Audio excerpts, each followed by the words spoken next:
Bonjour à tous et bienvenue dans l'interview. Nous commençons cette semaine avec Damien Thierry, bonjour. Bonjour. Député du mouvement réformateur et bourgmestre non nommé, comme on dit, de Linkebeek. On va commencer par parler de cet arrêt du Conseil d'État qui est tombé vendredi. On parlera de votre position personnelle dans un instant, mais d'abord, est-ce que cet arrêt, qui notamment codifie un petit peu la manière dont on doit gérer les facilités, est-ce que c'est la fin d'une longue saga des communes à facilité pour vous ou pas du tout ?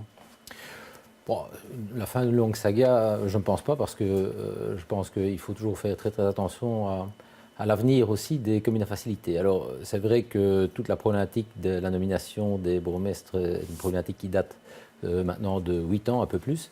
Et donc, oui, il y a en tout cas un arrêt du Conseil d'État qui est tombé, qui donne raison pour une commune et qui donne tort à l'autre commune, en l'occurrence à Linkebeek. Oui, donc ça c'est pour la nomination des bourgmestres. Le Conseil d'État définit aussi un petit peu la manière dont on doit accorder les facilités aux citoyens, avec notamment une demande à intervalles réguliers mais raisonnables. Ça veut dire tous les 4 ans, a précisé l'arrêt du Conseil d'État. Est-ce que ça simplifie la vie des citoyens et des autorités communales ou pas ? Ça peut évidemment simplifier la vie des citoyens. On se rappelle que la circulaire Peters, le gouvernement flamand imposait de faire une demande à chaque courrier. Oui. Bon, ici on passe à 4 ans. Bon, d'abord, je ne sais pas si le Conseil d'État était habilité à interpréter ces circulaires, puisqu'il s'agit d'une interprétation. La question qu'on peut se poser, c'est pourquoi 4 ans et pas 10 ans ? Je crois à l'inverse qu'il faut être extrêmement prudent aussi, parce que le fait de passer à 4 ans, c'est peut-être intéressant pour le citoyen pour une période déterminée, mais ça revient également à valider les circulaires qui ont été définies comme étant illégales par la Cour d'appel de Mons. Donc là, il y a manifestement une discussion qui devra se passer entre les différents niveaux de pouvoir. Vous êtes en train de nous dire, si on accepte d'adoucir les circulaires, c'est une manière de les reconnaître ? Absolument, à l'heure actuelle, en tout cas, un certain nombre d'éléments nous font bien penser que les circulaires ont été mises en place pour interpréter la loi fédérale et qu'elles sont illégales. Ouais. Est-ce que c'est malgré tout, si on se passe d'un point de vue uniquement pratique, une petite avancée pour les citoyens des 6 communes à facilité ? Tout ce qui est pris est évidemment intéressant dans le cadre des soucis que nous connaissons dans les communes à facilité, mais reconnaissons que c'est une bien maigre avancée. On aurait parlé de 20 ans, on peut probablement... Donc, je dis toujours qu'un citoyen ne va pas changer de rôle linguistique du jour au lendemain, donc 4 ans, mais pourquoi pas 10, pourquoi pas 20 ? Ouais. Alors, vous y avez fait référence, l'arrêt du Conseil d'État, c'était un recours des bourgmestres, le vôtre a été rejeté, celui de Véronique Capras à Krainem a été accepté. Ce qu'on vous reproche, c'est toujours d'avoir envoyé des convocations électorales en français aux électeurs français. Si c'était à refaire demain, vous referiez la même chose ou vous réfléchiriez ? En faisant ce que j'ai fait, donc c'est bien l'envoi des convocations en français ou francophone, mais en néerlandais ou néerlandophone, je n'ai fait que mettre en application la loi fédérale, qui est la seule qui est compétente en matière d'organisation des élections dans les communes à facilité, je précise bien à facilité. Donc, vous savez bien qu'il y a une contestation là-dessus, hein. Les néerlandophones, les flamands estiment que leur circulaire s'applique et qu'elle vaut autant que la loi fédérale. Bien entendu, donc du côté néerlandophone, les circulaires permettent d'interpréter la loi fédérale. Bien. Moi, évidemment, je me dois de respecter la loi. À partir du moment où les circulaires sont reconnus, il est clair qu'il est possible que je dois faire marche arrière. À l'heure actuelle, on ne peut pas dire que les circulaires sont reconnus. Ce que je sais, c'est que le Conseil d'État a pris une décision de me sanctionner. J'en prends acte. Je constate également que Mme Capras est nommée à Krainem, et ça, je pense qu'on peut s'en féliciter. La question qu'il faut se poser maintenant, c'est il est clair qu'en 2012, Mme Capras était irréprochable parce que non bourgmestre. Elle a malgré tout envoyé les convocations électorales dans la langue de l'intéressé en 2014. Est-ce que le ministre Bourgeois va sanctionner ce qui était fait à Krainem, en sachant que ça s'est passé après les discussions qui ont eu lieu au Conseil d'État? C'est-à-dire qu'elle a fait la même chose que vous, mais un petit peu plus tard, donc ça n'est pas pris en compte dans la décision de justice actuelle. Donc vous n'êtes pas bourgmestre, en tout cas vous n'êtes plus en position d'être bourgmestre. Si je me rappelle bien ce qui avait été négocié au moment de la 6e réforme de l'État, on avait dit qu'on se présentait une fois, et si on était recalé, il fallait présenter un autre candidat. Ça veut dire que vous ne serez plus jamais bourgmestre de Linkebeek, Damien Thierry? Ah, quand même, avec une astuce, c'est qu'on ne peut normalement plus représenter le même candidat pour autant qu'il n'y ait pas d'éléments nouveaux. Ici, et je dois analyser ça en détail bien entendu, il y a des éléments nouveaux, vous en avez parlé tout à l'heure, c'est entre autres cette possibilité de recevoir ces documents en français pour une période de 4 ans plutôt qu'une seule. Donc si on met ça en parallèle avec l'échéance communale qui est justement dans 4 ans, il est clair qu'on pourrait envisager d'avoir une discussion à ce niveau-là. Mais il est trop tôt pour le dire. Ce qui est certain, c'est que la loi communale, en tout cas en Flandre, prévoit, et dans le cas présent ici, que un nouveau candidat doit être représenté par les conseillers communaux en déant les 30 jours. Ouais. Et vous allez le faire ou pas? Est-ce que Linkebé va le faire ou pas?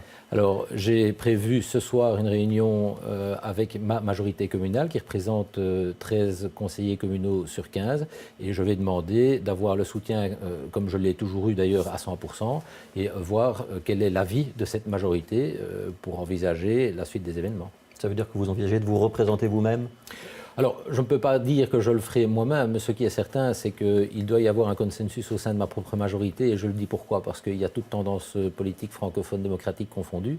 Et donc, je vais avoir une discussion ouverte et, bien entendu, être conseillé par mes avocats qui sont spécialistes en la matière. Mais si vous vous représentez vous-même, la matière, parce que si je comprends bien, ce que vous me dites, c'est que vous n'avez pas spécialement envie de présenter un autre candidat à bourgmestre. Alors, soit vous allez vous représenter, soit vous allez garder le statut de bourgmestre non nommé.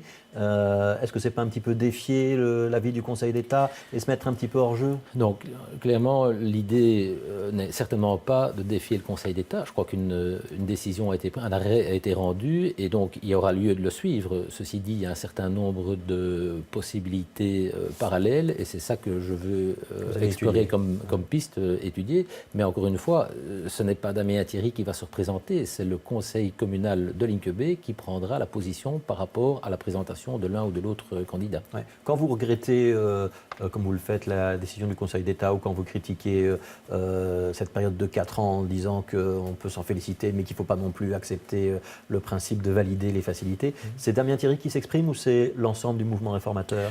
La plupart du temps, je m'exprime en mon nom propre, mais il est clair que je consulte évidemment très régulièrement les instances supérieures et je ne pense pas non plus qu'on est dans une situation à l'heure actuelle où il y a lieu de mettre ce qu'on appelle de l'huile sur le feu. Nous sommes en période de négociation pour pouvoir permettre au pays à avoir un gouvernement au niveau fédéral, mais également dans les entités fédérées. Et je crois que l'élément fondamental, il est là. Mais croire que Damien Thierry, n'ayant pas été nommé, va abandonner le combat qui est de laisser la possibilité aux francophones et aux néerlandophones des communes à facilité d'avoir les mêmes droits, ça, c'est se tromper parce que je continuerai jusqu'au bout. Ouais. Est-ce qu'on est dans une période d'accalmie, de paix communautaire, ou est-ce qu'on est au contraire dans une période de toujours tension?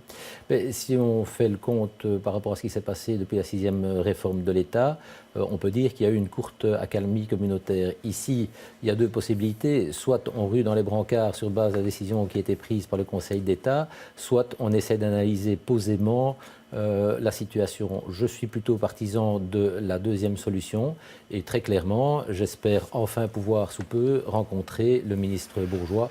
Donc ça vous êtes demandeur, toujours? Oui, mais donc... pour lui expliquer ce que vous avez fait à Linkebé, qu'est-ce que vous seriez prêt à faire? Donc en 8 ans de temps, j'ai demandé au minimum à le rencontrer une dizaine de fois. Ça n'a jamais eu l'occasion de se présenter. J'espère que dans les jours, voire les semaines qui vont suivre, ce sera possible et peut-être que ça permettra de débloquer une partie de la situation. Ouais.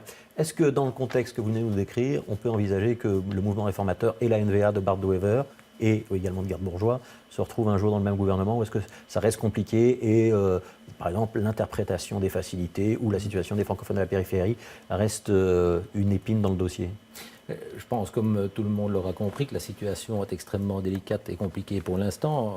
Il est clair que la décision du Parti socialiste et du CDH en Wallonie de mener la barque ensemble et rapidement a fait qu'au niveau fédéral, ça compliquait singulièrement les choses. Donc à l'heure actuelle, il faut oser dire que toute possibilité reste ouverte, mais qu'il va falloir négocier très très sérieusement pour qu'on n'ouvre pas la boîte de Pandore, c'est-à-dire à nouveau la problématique institutionnelle. Le MR négocie aujourd'hui avec la NVA ou pas?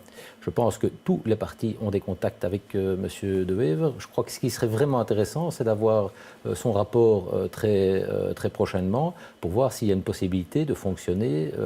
Mais donc s'il y a des choses sur les communes à faciliter ou des choses institutionnelles de manière générale, ce sera une complication, une difficulté pour le MR ou pas? Je pense qu'il a toujours été dit que si un jour il fallait discuter avec la NVA, c'était en tout cas en mettant de côté toutes les problématiques communautaires et institutionnelles. Ouais. Est-ce que le MR est prêt à y aller sans le CDH dans une majorité avec la NVA ou pas? Je pense sincèrement que c'est une question qu'il faut poser à Charles Michel. Et honnêtement, je crois que dans la manière dont il fonctionne pour l'instant, il essaie d'envisager toutes les possibilités qui ne vont non pas dans l'intérêt du MR, comme j'aurais pu entendre, entre autres, suite aux déclarations de M. Moreau, mais bien qui vont dans l'intérêt du pays. Et je crois que le pays a besoin du MR pour pouvoir réformer tout ce qui touche, entre autres, au socio-économique. Ouais. Et ça, c'est plus facile avec la NVA qu'avec le PS? Il y a la preuve qu'il y a moyen de travailler avec le PS, c'est qu'il y a eu une tripartite pendant 4 ans. Gouvernement Papillon. Et donc, il y a le gouvernement Papillon qui a, dans une certaine mesure, relativement bien fonctionné. Donc, je crois qu'il faut en tout cas laisser place au dialogue, et c'est ça qui est le plus important, et n'avoir aucune exclusive. Un mot sur le match de foot des Diables Rouges, vous avez suivi? Bien entendu. Ouais. Est-ce que ça a un impact sur la vie politique, un match de football, une éventuelle qualification des Diables? Bon, maintenant on sait qu'ils vont passer en 16e de finale, mais s'ils vont plus loin en 8e, en quart, en demi-finale, ça aura un impact sur la vie politique? Ça peut compliquer le travail de la NVA ou pas? Non, je pense sincèrement pas. Je pense qu'il y a une liesse nationale et tout le monde l'aura constaté. Ce qui est intéressant, c'est de voir qu'au contraire, lorsque la Belgique fait bon résultat, que ce soit francophone, néerlandophone, tout le monde se retrouve derrière ces résultats. Donc il faut espérer évidemment que la Belgique aille le plus loin possible, ouais. Mais c'est plutôt une sorte de ciment qu'autre chose. Donc c'est plutôt une bonne chose. Ouais, et ça a un impact sur les négociations? Ou est-ce que maintenant qu'ils sont en 8e, il faut attendre qu'ils soient en quart ou en demi pour que les francophones soient plus à l'aise ou pas? Non, la réponse est évidemment non. Ça ne peut avoir aucun impact. Et vous les voyez quand même en 8e, vous les voyez quand même en quart ou en demi? Moi, je pense sincèrement qu'on peut terminer dans le carré final, et puis par après, il y a toujours une partie de chance. Merci Damien Thierry d'avoir été l'invité de l'interview. Tout de suite, c'est la météo avec Patrick Vermeer. Bon après-midi à tous.